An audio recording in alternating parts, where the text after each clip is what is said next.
하나님께서 우리와 함께 하십니다. 우리 교회는 특별히 이주민들에게 대한 특별한 사명이 있고요. 이주민들에 대한 선교를 목회 이상으로 중요하게 여기고 교회 본질로 삼아 섬깁니다. 환대합니다. 그 이주민들하고의 여러 만남이 있고 행사가 있고 사역이 있었지 않았겠습니까? 그분들을 통해서 그분들이 갖는 시각으로 한국 사람들이 어떻게 비춰질까라는 것을 종종 듣게 됩니다. 이제 좋게 말하면 대단히 환대에 능하고 또 성실하고 사람들이 대체적으로 친절합니다라는 긍정적인 평가도 있고요. 또 애써 부정적인 측면을 꼽자면은 이렇게 책임감이 좀 덜해 보인다. 그리고 사견들이 많다. 어떠한 공적인 일에 많은 말들이 나온다라는 것을 이주민들은 그렇게 표현하는 것 같습니다. 그런데 이주민 선교사요 또 그들을 섬기는 입장에 있는 저로서는 정말 마음에 이렇게 딱 캐치가 되는 한 가지의 말이 있는데, 이주민들이 보는 한국 사람들의 특징 중에 하나는 대단히 최고주의에 빠져 있다라는 거예요. 최고주의. 꼭 1등이어야 되고 꼭 금메달만 따여야 하고 그런 거죠. 그래서 심지어는 2등은 아무도 기억해 주지 않는다라는 이런 분위기에 대한 것도 언급을 할 정도입니다. 아시아 게임이 진행 중에 있습니다. 금메달이 있고 은메달이 있고 동메달이 있고 최선을 다한 여러 선수들이 다 내놓으라 하는 그 분야의 전문가들인데도 우리는 금메달에 환호합니다. 금메달에 목을 맵니다. 이게 또 한국 분들의 특징이에요. 그래서 잘 하지 못했으면 죄송하다라고 죄 지은 것 마냥 머리를 숙이는 선수들의 인터뷰도 보았고, 아닌 게 아니라 우리들은 최고 아니면 상대를 아니하려는 그런 태도가 있습니다. 저만 그렇습니까? 여러분들은 어떻습니까? 여성들은 가방을 들어도 꼭 샤넬 가방 정도는 들어야 하고요. 옷을 입어도 크리스찬 디오르 브랜드를 꼭 입어봐야 합니다. 그리고 시계를 차도 롤렉스 정도는 차야 되고요. 항상 탑 브랜드에 대한 추구하는 부분이 있다라는 거예요. 이게 바로 최고주의인데 여러분 어떻습니까? 여러분 최고주의에도 소위 상대적인 최고가 있고 절대적인 최고가 있다는 사실을 아시지요? 이 상대적인 최고가 소위 올림픽이니 아시안 게임에서 자웅을 가르는 그러한 게임으로 나오는 거 아닙니까? 1988년 서울에서 올림픽 경기가 있을 때 그 당시 전 세계에서 가장 빠른 달리기 선수 100m를 9초 8에 달렸던 칼 루이스를 기억합니다. 그는 전 세계에서 누구와 상대해도 가장 빠른 사나이였습니다. 그런데 칼 루이스 이후에는 벤 존슨이라는 그 캐나다 선수가 등장을 합니다. 더 빠르지요? 요즘은 그 자마이카 선수가 있잖아요. 이렇게 상대적으로 최고를 찾아가 보면 항상 가변적이고 바뀌어질 수 있는 겁니다. 그런데 절대적인 최고라고 했을 때 여러분들이 100m 달리기로서의 기록은 어떠했는가? 아마 문예은 양 같은 경우는 100m를 달리면 한 21초나 22초가 나올 겁니다. 요란다는 얼마나 나올까요? 한 18초? 상당히 늦은 모습이지만 개인적으로 보면 최고의 결과물입니다. 그게 절대적 최고인 거겠지요. 제가 왜 이 말씀을 드리는가 하면은 하나님께서요, 당신의 거룩한 사역을 하시고자 무엇인가를 택하여 들어 쓰실 때 상대적인 최고를 들어 쓰실까 절대적인 최고를 들어 쓰실까 하는 점입니다. 여러분 한번 생각해 보십시오. 하나님께서 누구보다도 가장 잘하는 전문가를 들어서 당신의 일을 행하게 하실까? 아니면 그런 상대적인 평가에는 축에도 못 끼지만 어느 한 개인의 절대적인 최고점을 하나님께서 기대하시며 그들을 들어 쓰실까? 가정에서 예배 드리시는 분, 또 1층에서 예배 드리는 분 어떻게 생각하십니까? 예. 성경에는 달란트 비유가 있지 않습니까? 하나님께서 소위 한 주인의 입장으로 주님의 입에 의하여서 비유로 설명되어진 것이 달란트 비유인데, 이 주인이 먼 지방으로 여행을 가면서 종들에게 5달란트, 2달란트, 1달란트를 각각 다르게 나누어 줍니다. 이 부분에 있어서 상대적이라고 볼 수 있다라는 게 사람들의 생각인데, 주인된 입장에서는 절대적인 거예요. 당신의 임의대로 이 종에게는 5달란트, 저 종에게는 2달란트, 또 다른 종에게는 1달란트. 주인의 임의대로, 뜻대로 그렇게 맡긴 거예요. 그리고 그 이면에는 한 사람 한 사람에 대한 주인의 평가가 있었던 것이고, 평가에 준하는 절대적인 최고의 것을 주신 겁니다. 5달란트에 비하면 2달란트가 작은 게 분명하지만 상대적으로 볼 때, 절대적으로 보면 5달란트 받은 사람이나 2달란트 받은 사람이나 1달란트 받은 사람이나 자기의 최고를 받은 것 뿐이에요. 우리에게는 주님의 이런 절대적인 평가와 그리고 절대적인 최고의 가치에 준하여 우리에게 사명을 주시고 소명을 주시고 그 일을 감당토록 행하시는 그 주님의 뜻을 헤아릴 수 있어야 합니다. 그래서 5달란트 받은 사람이 5달란트를 남겼더니 도합 10달란트가 가졌을 때 잘했다, 착하고 충성된 종아, 칭찬하시잖아요. 그런데 2달란트를 받은 자가 또 다른 2달란트를 남길 때 5달란트가 상대적으로 많아 보이는 이 자가 또 다른 5달란트를 남김으로 칭찬하셨던 것과 똑같이 5달란트로 5달란트를 다르게 남긴 이 사람을 칭찬한다라는 데 초점이 있어져야 하는 겁니다. 그런데 상대적인 거에 익숙해진 우리는 2달란트에 비하면 하나밖에 없는 내가 쪼잔해 보이고 치졸해 보이고 없어 보이고 위축되고, 그래서 나는 못하겠다라고 하는, 더더군다나 2달란트에 비교하면 그럴 텐데 5달란트에 비교해보면 나는 정말 아무것도 아닌 거지요. 그런 내가 뭘 할 수 있을까? 내가 이 모양 이 꼴로 뭘 도대체 할 수 있을까라는 자괴감과 더불어서 자기의 자존감을 내려놓게 되는 거죠. 그 부분을 주님은 엄히 꾸짖으시잖아요. 그래서 칭찬은커녕 이 1달란트를 가졌다고 상대적으로 스스로를 평가하면서 아무것도 하지 않은 이자에게 저 어두운 곳에 내쫓으라 하시며 칭찬은 고사하고 꾸중을 하시면서 상대를 안 하시잖아요. 여기에 엄청난 교훈이 담겨져 있는 겁니다. 상대적인 가치, 그게 아니고 나에게 주어진 절대적인 가치를 인정하고 그 절대적인 최고로 최선을 다하는 것, 이게 정말 중요한 것 아니겠습니까? 내가 공부를 하려면, 최고의 공부를 하려면 하버드를 가야지요, 예일을 가야지요, 콜롬비아를 가야지요. 근데 어디 그렇습니까? 상대적으로 큰 것만 추구하면 아무것도 못하게 되어지지 않겠습니까? 오스왈드 체인버라는 신학자가 있습니다.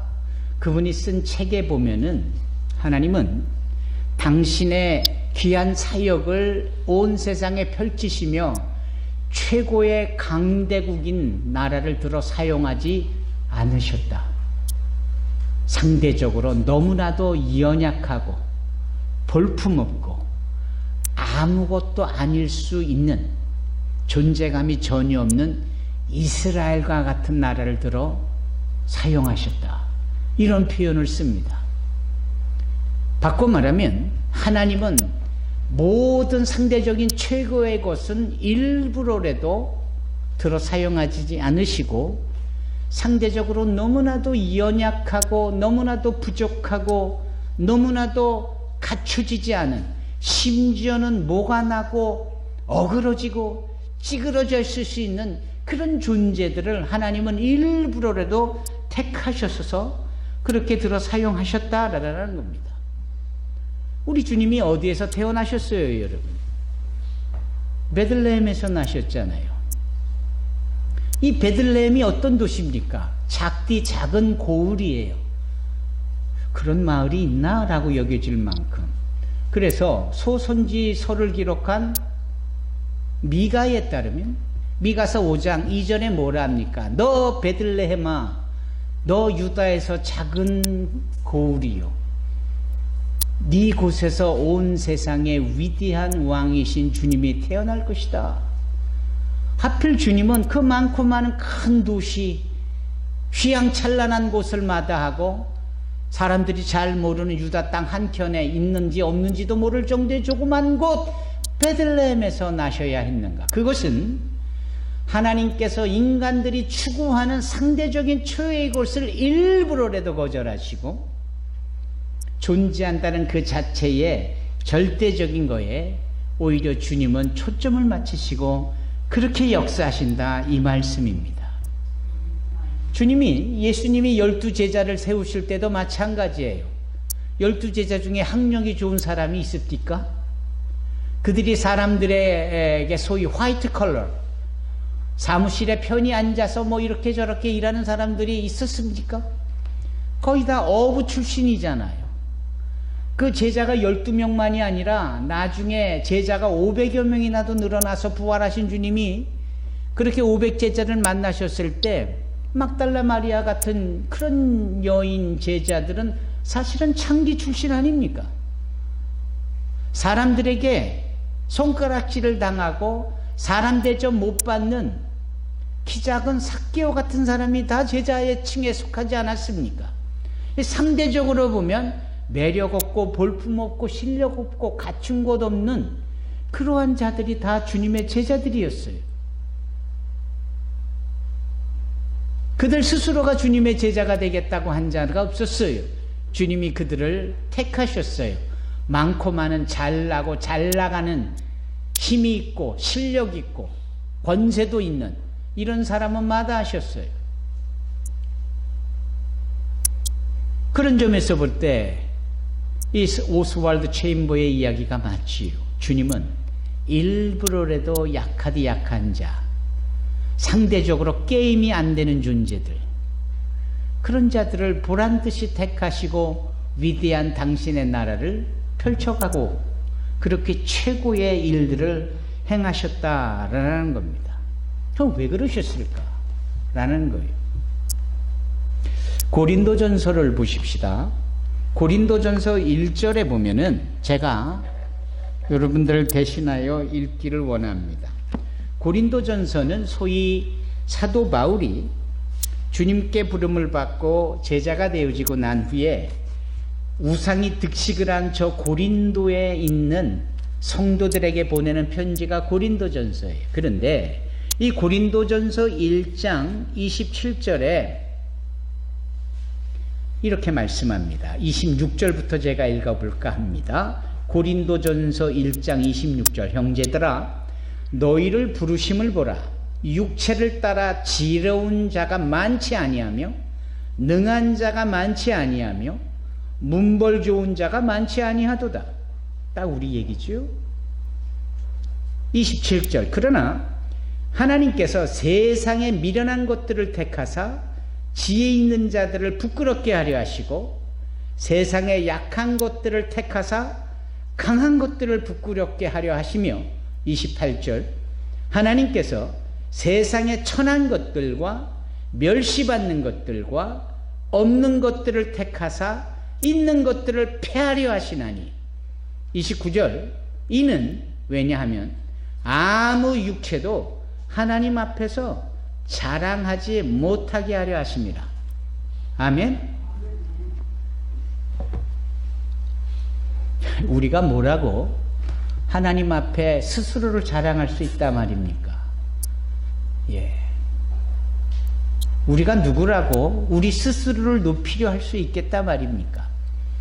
제대로 우리 자신을 살펴보면 정말 없는 것 투성이고 허물투성이고 뭐 하나 제대로 하는 것 없는, 잘난 것 없는, 뭐 이런 우리를 하나님은 택하셔서 당신의 나라를 위하여 전도하게 하시고 당신의 나라를 위하여 선교하게 하시고 예수의 그리스도 되심에 구세주 되심을 증거하는 데 우리를 들어 사용하신다 이 말씀입니다.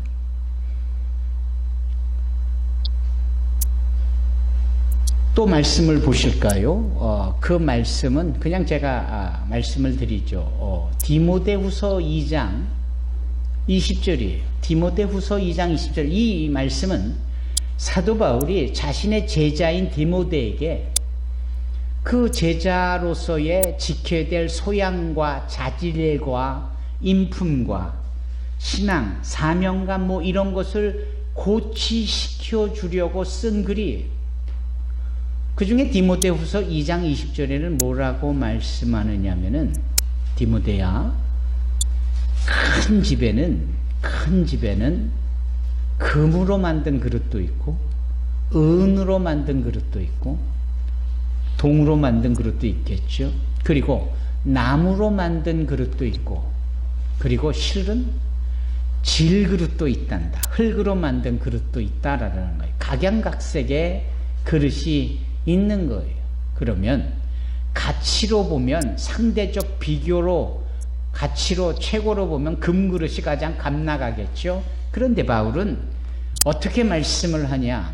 디모데인 제자에게 뭐라고 얘기하냐? 그러나 깨끗하게 비워져 있고 깨끗하게 준비가 되어져야 이 주님께 거룩하게 쓰임을 받는다. 이렇게 결론을 내려요.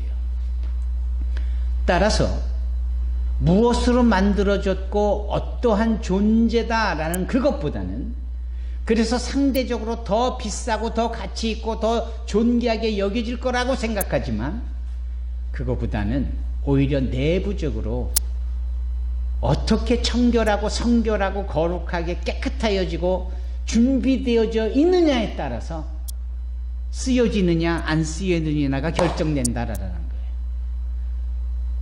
그리고 쓰여지되 아주 귀하게 쓰여지더라 라는 겁니다.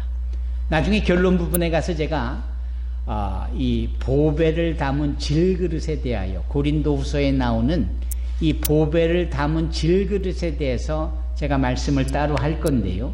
이제 그런 내용으로서 여기 성령에 의하여 기록되어진 말씀 하나하나를 우리의 인생에 대비해보고 적용해보면 우리는 분명 흙수저라고 쉽게 말할 수 있는, 그러나 아무리 흙수저라도 우리네식의 표현으로 성경의 표현대로라면 우리가 아무리 질그릇이라도 깨끗하게 청결되게 준비되어져 있다면 주인에 의하여서 주님에 의하여서 거룩하게 귀하게 쓰임을 받게 될 줄로 믿습니다. 이게 중요한 겁니다. 아멘? 이게 정말 중요한 거예요.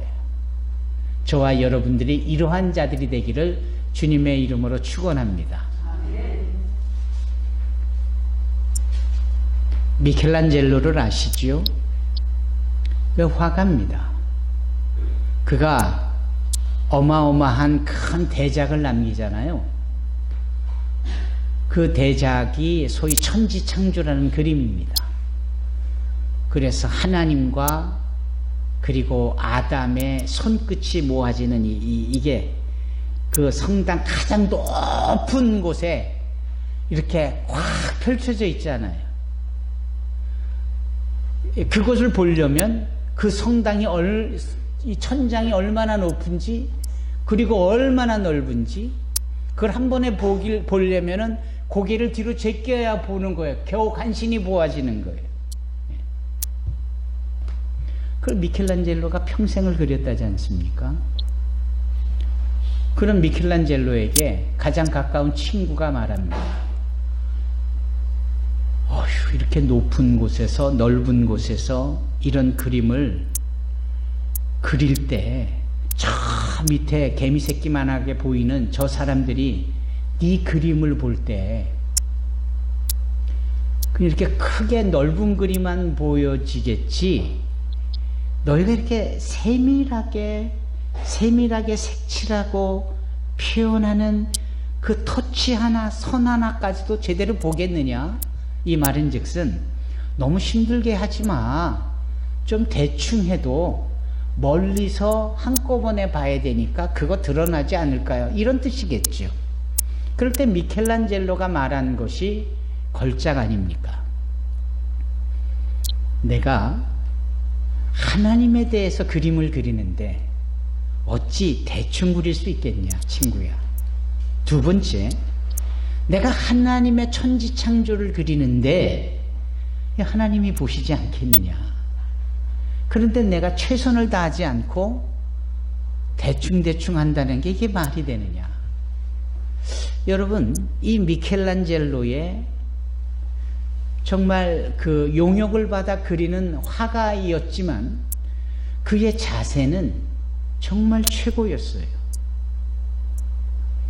하나님 앞에서 행하는 그의 마음의 자세와 하나님을 나타내고자 하는 그의 최선은 온 인류의 최고의 유산으로 누구에게나 손꼽힐 만한 그러한 작품으로 남겨져 있는 겁니다. 결국은 퍼스널 베스트, 각자 개인에서의 최고, 이거의 최고의 좋은 모델이 바로 미켈란젤로라고 저는 생각합니다. 어떤 일을 하든지 간에 최선을 다하는 것, 이게 정말 중요하잖아요. 하나님의 교회에 나와서 내가 오늘 만나실 당번이야, 최선을 다하는 겁니다. 내가 청소 담당이야, 최선을 다하는 거예요. 이게 뭐 우리끼리 쓰는 사무실을 청소가 아니라 하나님의 성전이면 대충 할 수 있는 게 아니잖아요.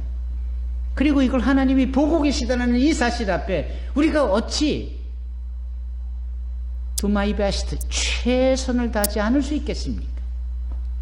여러분, 이런 자세가 필요한 거예요. 나는 아무것도 아니에요.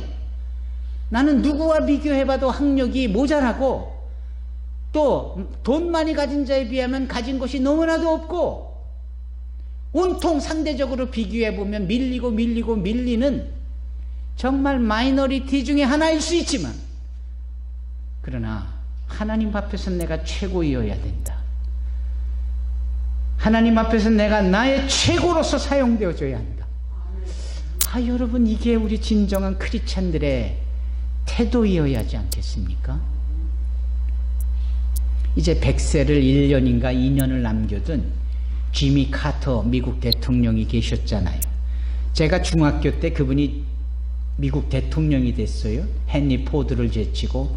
그때 대한민국 정부는 많이 긴장했어요. 왜냐하면 우리나라에서 주한미군을 공식적으로 이렇게 철수한다라는 말을 끄집어낸 사람이 지미 카터였어요.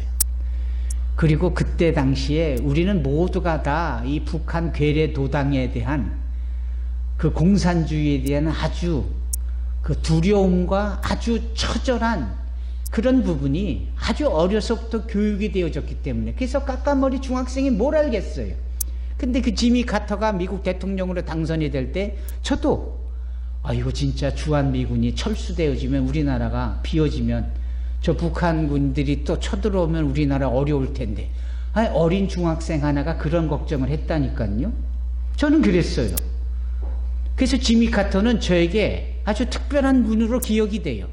그런데 나중에 가서 더 특별한 건 이분이 너무나 좋은 크리스찬이었던 거예요. 그리고 이분은 대통령으로서도 훌륭했었을 뿐만 아니라 대통령을 마치고 나서는 자기가 섬기는 침례교회 주일학교 교사로 돌아가서 어린아이들을 주일학교 교사 반사로 가르쳤다라는 거 아닙니까? 그리고 그분이 또 헤비타트에 참여하여서 집 없는 사람 집 줘주는 일도 목수가 되어져서 그 일을 했다는 거 아닙니까? 대단한 거죠. 그분의 바이올로지를 보면, 자서전을 보면 이 지미 카터가 이런 말을 합니다. 저는 미국 최고의 그 해군 사관학교를 졸업한 사람인데 내 기수에 정말 내노라 하는 출중한 전 미국에서 도달한 700명의 카뎃 사관 생도들이 모였었는데 내가 한 50명쯤에 랭크되어져 아주 좋은 성적으로 졸업을 했다라는 거예요. 대단하겠죠? 그래서 본인 스스로는 그걸 너무나도 자부심을 느꼈어요. 그런데 삼촌이 헤이 지미, 너 정말 50등 되어진 것에 대해서 대단히 자부심을 갖고 있어서 보기 좋구나. 그런데 내가 너한테 묻고 싶은 것은 너는 정말 최선을 다해서 나온 결과가 50등이었던 거니? 그건 너의 최선이었니?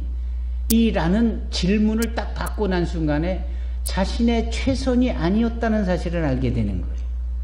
만약 내가 최선을 더했더라면 50등이 아니라 40등, 30등, 20등, 10등 어쩌면 발레딕토리온으로 졸업을 하지 않았었을까라는 생각이 딱 들더래요. 그래서 그는 그때부터 생각이 달라졌다라는 겁니다. 지미 카터가 그 유명한 땅콩밭을 많이 소유한 농부 집안 출신 아닙니까?